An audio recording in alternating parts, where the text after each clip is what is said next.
menyampaikan kompetensi dasarnya, yaitu 3.1 mengidentifikasi teks laporan hasil observasi yang dipresentasikan dengan lisan dan tulis. Nah, untuk tujuan pembelajaran, yang pertama, menentukan isi pokok dalam teks laporan hasil observasi.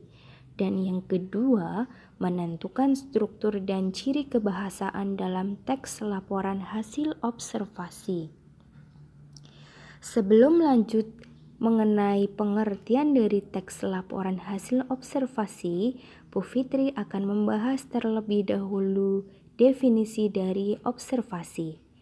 Nah, apakah ada yang tahu pengertian dari observasi? Observasi adalah suatu penelitian yang dijalankan secara sistematis dan disengaja diadakan dengan menggunakan alat indera atas kejadian-kejadian yang langsung dapat ditangkap pada waktu kejadian berlangsung. Maksudnya, observasi disebut juga dengan pengamatan ataupun penelitian. Dijalankan secara sistematis.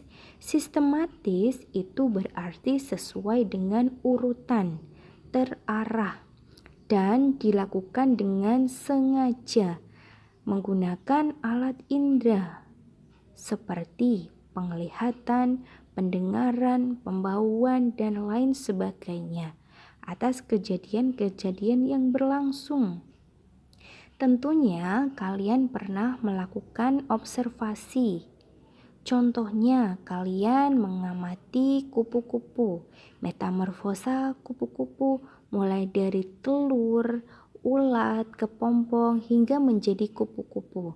Selain itu, kalian bisa mengamati fenomena alam lainnya seperti bencana alam. Ada gempa bumi, ada kebanjiran, dan lain sebagainya.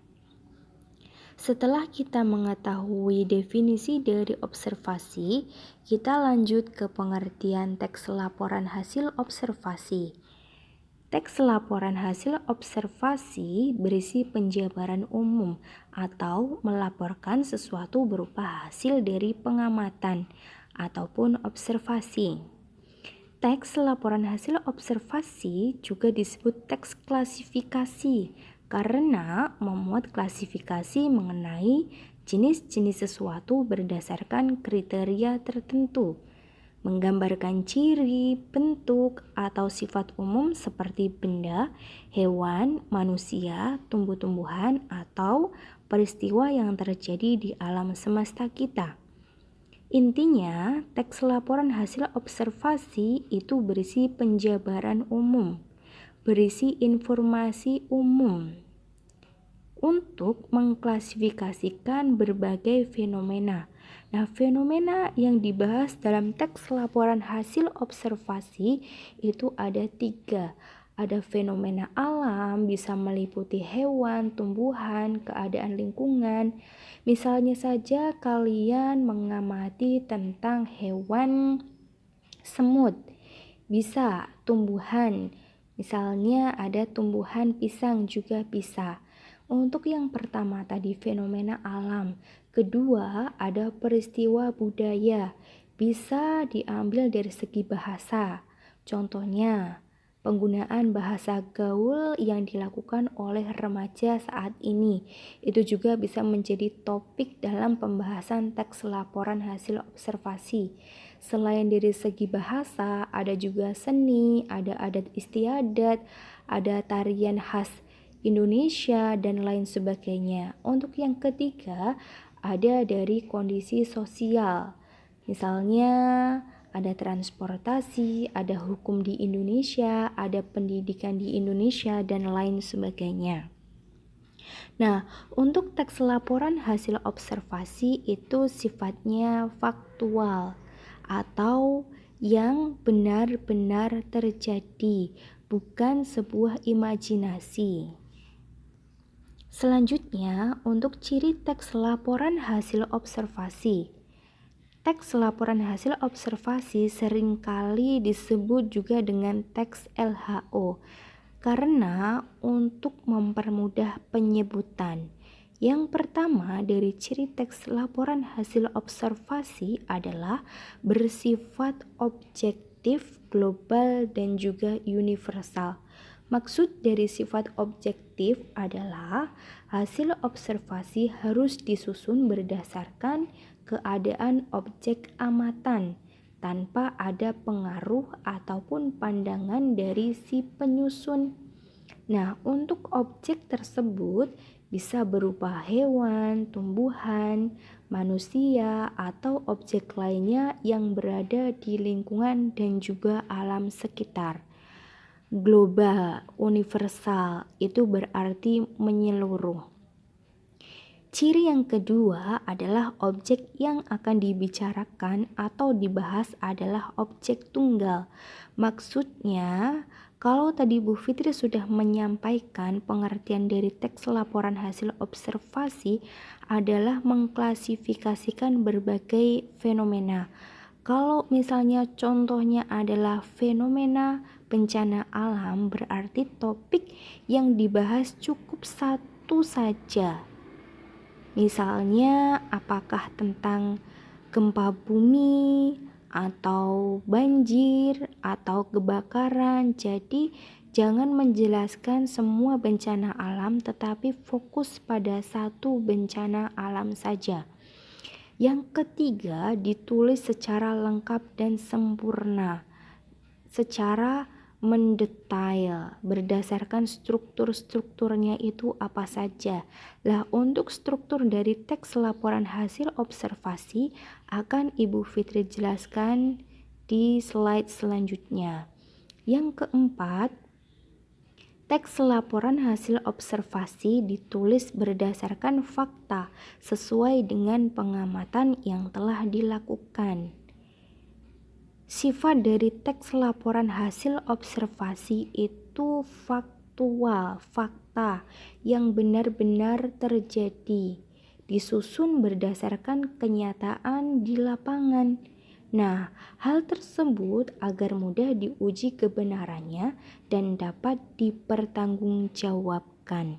Intinya, kalau teks laporan hasil observasi itu bukanlah sifatnya imajinasi atau berdasarkan pandangan dari si pengarang atau hayalan dari si pengarang, melainkan berdasarkan fakta, faktual, realita, nyata. Ciri selanjutnya, informasi teks merupakan hasil penelitian terkini yang sudah terbukti kebenarannya. Maksudnya adalah ketika kalian melakukan pengamatan haruslah yang baru dilakukan.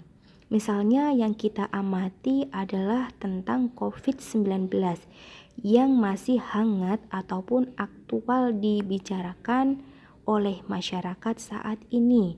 Ketika kalian melakukan pengamatan COVID-19 di Indonesia pada bulan Februari 2020, hasil pembahasannya pasti tentunya akan berbeda dengan hasil pengamatan yang sudah dilakukan pada bulan Juli.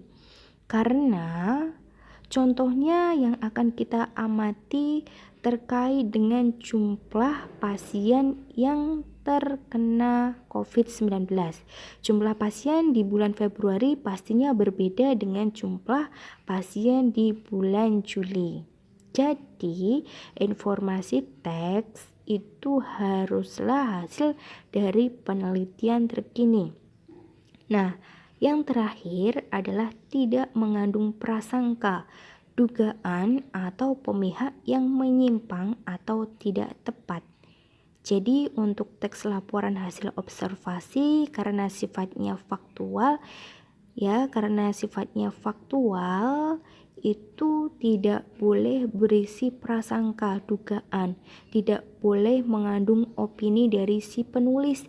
Jadi hindari penggunaan kata kemungkinan, mungkin, bisa jadi, mungkin saja, dan lain sebagainya. Nah, untuk selanjutnya, sifat dari teks laporan hasil observasi itu ada 3.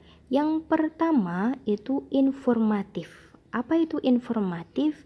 Berarti teks laporan hasil observasi berisi informasi yang nantinya dapat disampaikan oleh para pembaca maupun para pendengar, sehingga halayak bisa mendapatkan pengetahuan maupun pengalaman dari apa yang kita sampaikan melalui teks laporan hasil observasi.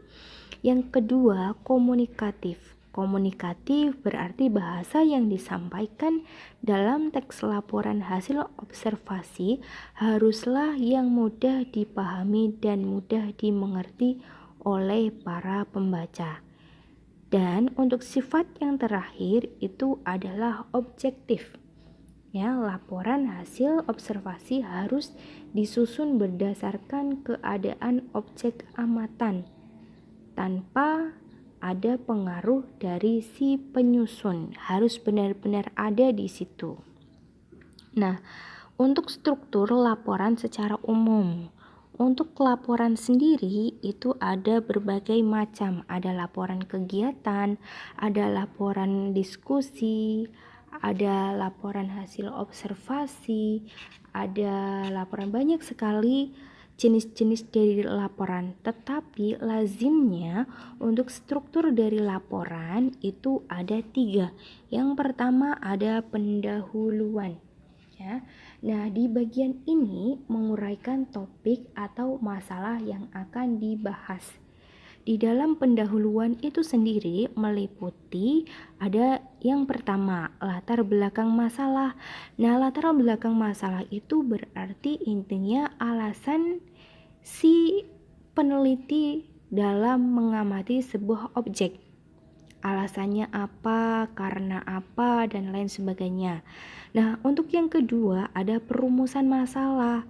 Perumusan masalah berisi berbagai masalah tentang atau berbagai persoalan, ya, terkait dengan objek yang diamati. Di situ berarti berisi berbagai pertanyaan-pertanyaan, ya. Misalnya kalian mengamati tentang gempa bumi. Apa sih itu gempa bumi? Terus jenis-jenis dari gempa bumi itu apa saja? Bagaimanakah dampak dari terjadinya gempa bumi, bla bla bla bla. Yang pertama latar belakang masalah, yang kedua ada perumusan masalah, kemudian yang ketiga ada prosedur penyelesaian masalah. Prosedur itu adalah langkah-langkah, cara, metode dalam menyelesaikan masalah yang diamati. Yang keempat ada sistematika pembahasan, strukturnya. Di bagian pertama bab 1 ada pendahuluan, bab kedua ada pembahasan. Di bagian pembahasan memuat uraian tentang hasil kajian penulis dalam mengembangkan jawaban terhadap masalah yang diajukan. Nah, untuk kesimpulan di bagian ini berbeda dengan rangkuman. Kalau rangkuman itu pokok-pokok dari apa yang sudah dibahas, sedangkan simpulan itu berarti si penulis mengungkapkan sendiri berdasarkan bahasa si penulis sendiri terkait dengan apa yang dibahas. Nah, untuk struktur dari teks laporan hasil observasi, strukturnya itu ada 3 bagian. Bagian pertama ada definisi umum atau disebut juga dengan pernyataan umum, merupakan pembukaan yang berisi pengertian mengenai sesuatu yang dibahas di dalam teks. Biasanya kalau di dalam teks laporan hasil observasi, di bagian definisi umum ini berisi terkait dengan pengertian sebuah objek, definisi objek, nama lain dari objek, kemudian asal mula si objek. Contohnya misalnya kita akan membahas tentang bunga melati. Pengertian dari bunga melati itu apa? nama Latin dari bunga melati itu apa, asal mula bunga melati itu dari mana. Nah, untuk bagian kedua, di paragraf kedua ada definisi bagian. Merupakan bagian yang berisi ide pokok dari setiap paragraf atau penjelasan secara rinci. Di definisi bagian, kalau tadi Bu Fitri sudah menyampaikan contohnya adalah bunga melati, berarti di sini kalian menyampaikan informasi terkait dengan bagian-bagian dari bunga melati. Mulai dari bagaimana cara menanamnya, bunga melati bentuknya seperti apa, gitu. Nah, untuk di bagian terakhir ada definisi manfaat, merupakan bagian yang menjelaskan manfaat dari sesuatu yang dilaporkan. Manfaat dari bunga melati adalah untuk bla bla bla bla. Tuh. Itu ketika yang dibahas adalah fenomena alam terkait dengan tumbuhan. Lah, Ibu Fitri, bagaimana jika yang diamati adalah fenomena lain, contohnya gempa bumi? Nah, kalau misalnya contohnya gempa bumi, di definisi umum di paragraf pertama, kalian menjelaskan tentang definisi atau pengertian dari gempa bumi. Gempa bumi itu seperti apa, gempa bumi itu pengertiannya apa, itu dijelaskan di paragraf pertama. Kalau di definisi bagian berarti kalian menjelaskan tentang jenis-jenis dari gempa bumi. Contohnya misalnya gempa tektonik, gempa vulkanik, dan lain sebagainya. Nah, di definisi manfaat bukanlah manfaat dari gempa bumi. Itu beda. Nah, di definisi manfaat ini bisa berupa manfaat, bisa berupa dampak. Kalau misalnya bencana alam, berarti dampak dari gempa bumi itu apa saja, nanti kalian bisa diuraikan di definisi manfaat. Itu untuk strukturnya ya. Nah, Bu Fitri di sini ada contoh teksnya. Ini judulnya Bunga Anggrek Bulan. Tuh kalian bisa baca di paragraf pertama itu ada definisi umum. Anggrek bulan atau Phalaenopsis ambilis adalah tanaman indah masuk dalam salah satu suku tumbuhan berbunga terbanyak yang juga ditetapkan sebagai pesona Indonesia yang berasal dari genus Phalaenopsis. Itu paragraf pertama berisi definisi umum atau strukturnya merupakan definisi umum atau pernyataan umum. Di situ terlihat ada kata Phalaenopsis ambilis, ini nama Latin dari anggrek bulan, adalah bla bla bla bla. Ya, biasanya di situ terdapat penggunaan kata adalah, ialah, merupakan, yaitu, dan lain sebagainya. Nah, di paragraf pertama di situ ada definisi bagian. Anggrek bulan merupakan jenis anggrek Oceae yang mempunyai ciri khas kelopak bunga yang lebar. Anggrek bulan berasal dari Asia Tenggara, berarti di sini menjelaskan tentang ciri dari anggrek bulan, berasalnya dari mana. Anggrek bulan pertama ditemukan di Maluku dan termasuk tumbuhan epifit. Ya, tumbuhan epifit. Cara budidaya anggrek bulan termasuk mudah, hanya dengan menyetek atau penyebaran biji. Media yang digunakan dapat berupa arang kayu, serabut kelapa, ataupun potongan batang pohon. Itu di bagian paragraf kedua. Nah, di definisi manfaat berarti di sini menjelaskan, mengungkapkan terkait dengan manfaat dari bunga anggrek bulan. Dimanfaatkan untuk tanaman hias karena keindahannya. Anggrek mudah dirawat dibandingkan dengan jenis bunga lain seperti dahlia, melati, mawar, dan sebagainya. Anggrek bulan salah satunya yang dapat hidup tumbuh hanya dengan digantungkan sehingga tidak dapat banyak membutuhkan ruangan. Tumbuhan yang digantungkan atau termasuk tumbuhan epifit ya. Untuk kaidah kebahasaan yang digunakan di dalam teks laporan hasil observasi. Itu yang pertama ada kata benda. Apa itu kata benda?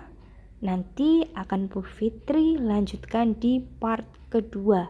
Di part kedua, Bu Fitri akan menjelaskan tentang kaidah kebahasaan teks laporan hasil observasi. Baik, demikian yang dapat Bu Fitri sampaikan. Semoga bisa bermanfaat untuk kalian semua. Selamat berproses, tetap semangat.